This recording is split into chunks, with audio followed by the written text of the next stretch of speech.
Buongiorno, oggi fa freddo, è arrivato il freddo e tempo per ora nuvoloso, ma più tardi è prevista pioggia, quindi sono a esplorare il villaggio nuragico.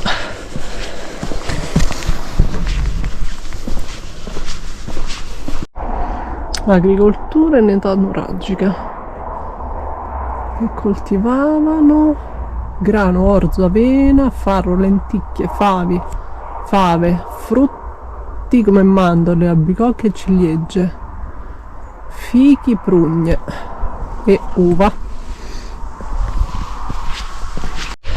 Allora, una delle cose particolari di questo villaggio è che non ha il nuraghe, perché dice la ragazza che mi ha spiegato un po' di cose, trovandosi già su un altopiano non c'era bisogno di una torre di abbissamento.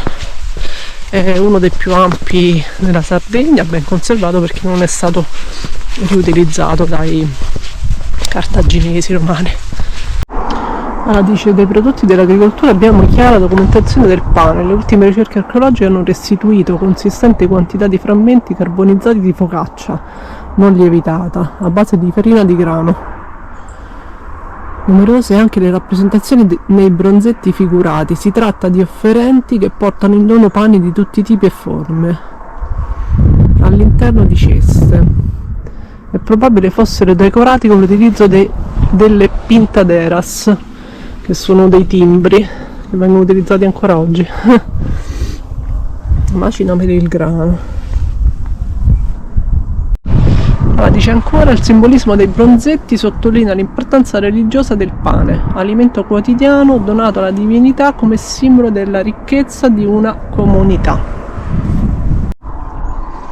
Gli strumenti utilizzati per l'agricoltura: il giogo, l'arado probabilmente, anche se non ci sono prove della sua esistenza perché era fatto in materiale in legno deperibile, il carro, la rappresentazione di numerosi animali su questa navicella di bronzo. Questi erano i contenitori per l'agricoltura, le falci, denti di falcetto fatte con legno e ossidiana. Ecco qua, si entra nel villaggio. Allora, è costituito da un centinaio di capanne organizzate in 6 nuclei abitativi, arricchite da strade, piazze, pozzi e cisterne, senza nuraghe centrale. 2 templi a Megaron con recinto e una piccola capanna delle riunioni. Fa pensare ad un punto di riferimento culturale anche in altri insediamenti della zona. Venivano svolte molte attività, in cui manufatti ceramici, tessuti, pane. Allora, la prima parte è questa qua, noi siamo qua, adesso entriamo nel recinto dove c'è il primo tempio, che sembra essere quello utilizzato durante momenti di aggregazione sociale e a riti particolari. Questo è tutto il muro esterno, lì c'è il tempio.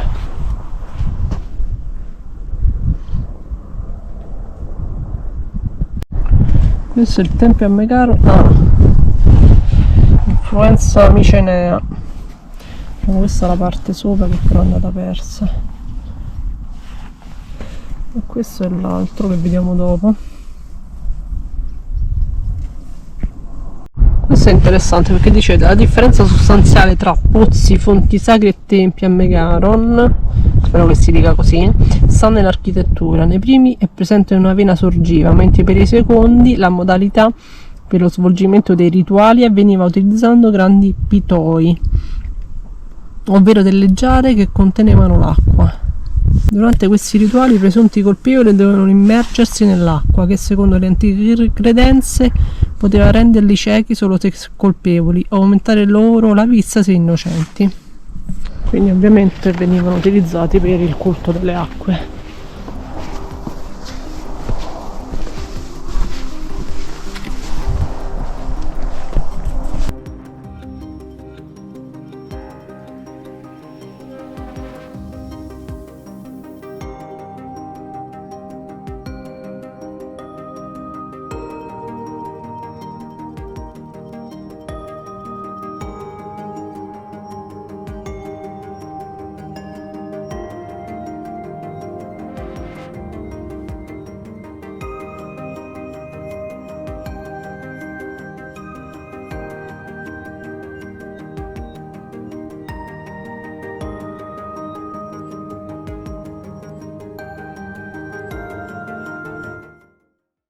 comunque è veramente enorme. Adesso siamo alla capanna delle riunioni.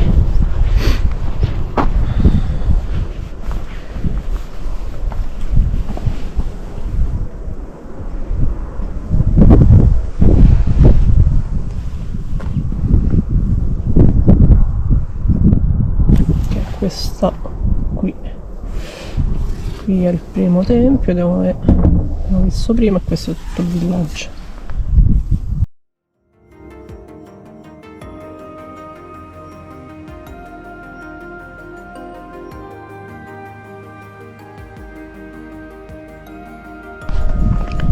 Allora, è formata da questo vestibolo, di cui rimane soltanto quella parte, e questa dovrebbe essere una coppella votiva. Le pietre sono molto grandi, per cui si presume sia molto più antico rispetto ai tempietti. E all'interno abbiamo il sedile dove si sedevano appunto per le riunioni, per le decisioni del villaggio.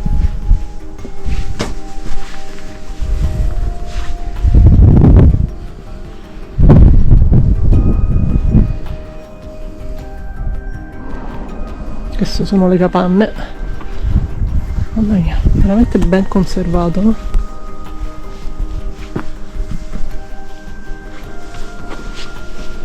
Ovviamente c'era il muro così, e poi sopra era fatta a capanna con solitamente legni che sono andati persi, ovviamente.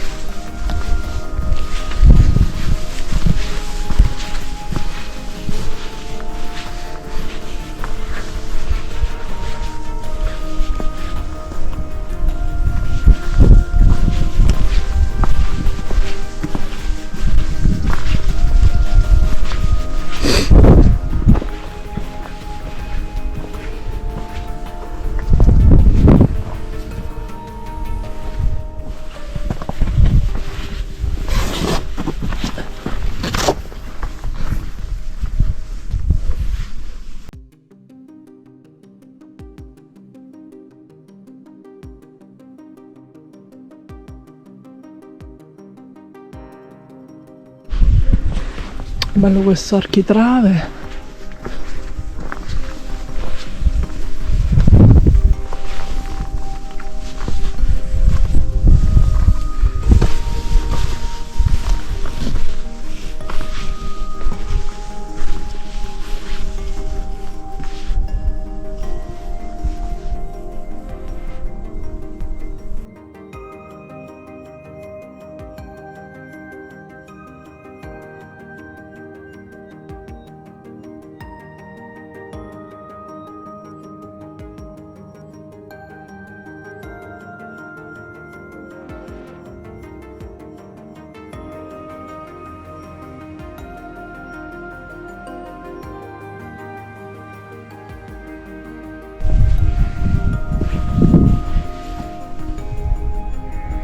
Chissà cosa serviva quella nicchia.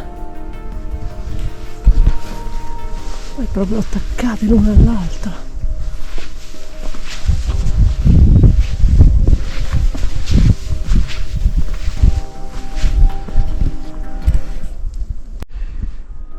I vari isolati hanno capanne circolari, ellittica, quadrangolare.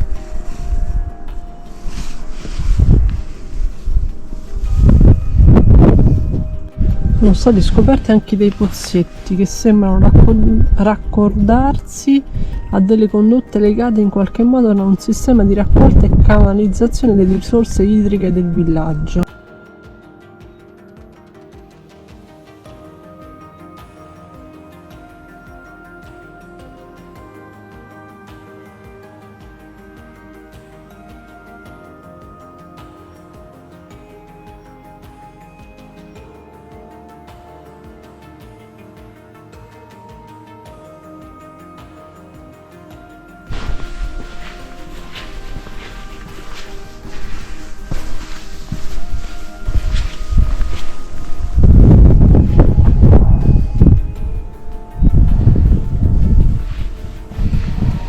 Tutti collegati tra di loro, spettacolare.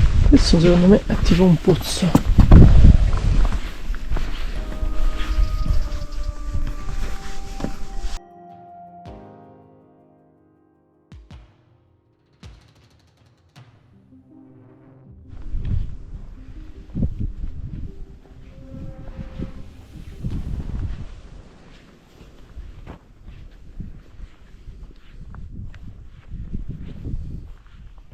Nei pressi ritroviamo anche una grande cisterna per la raccolta delle acque piovane, una delle tante riserve idriche del villaggio, ricavata nel terreno. Sfruttava l'impermeabilità del basalto. Nello spessore dei muri sono spesso presenti delle nicchie adatte a custodire oggetti di vario genere. La copertura era fatta con tetti di pali e frasche. Si utilizzava l'argilla locale e il sughero per coinventare e impermeabilizzare le pareti di pavimento. Questo poteva essere realizzato in terra battuta o in acciottolato, con un accesso leggermente rialzato attraverso l'uso di un gradino appositamente sistemato per impedire l'ingresso dell'acqua. Al centro solitamente ritroviamo il focolare, limitato da un giro di pietre. La capanna nuragica è molto simile alla tradizionale casa del pastore, meglio conosciuta come il termine di cuile o pinnetto.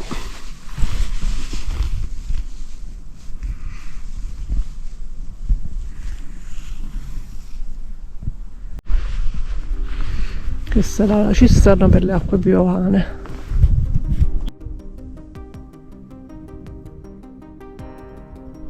Questo è l'altro templetto.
Veramente bello.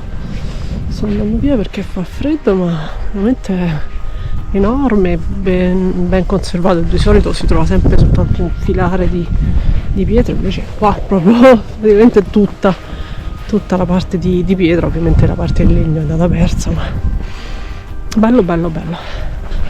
Peccato che non ci fosse la guida, ma insomma qualcosa ho capito.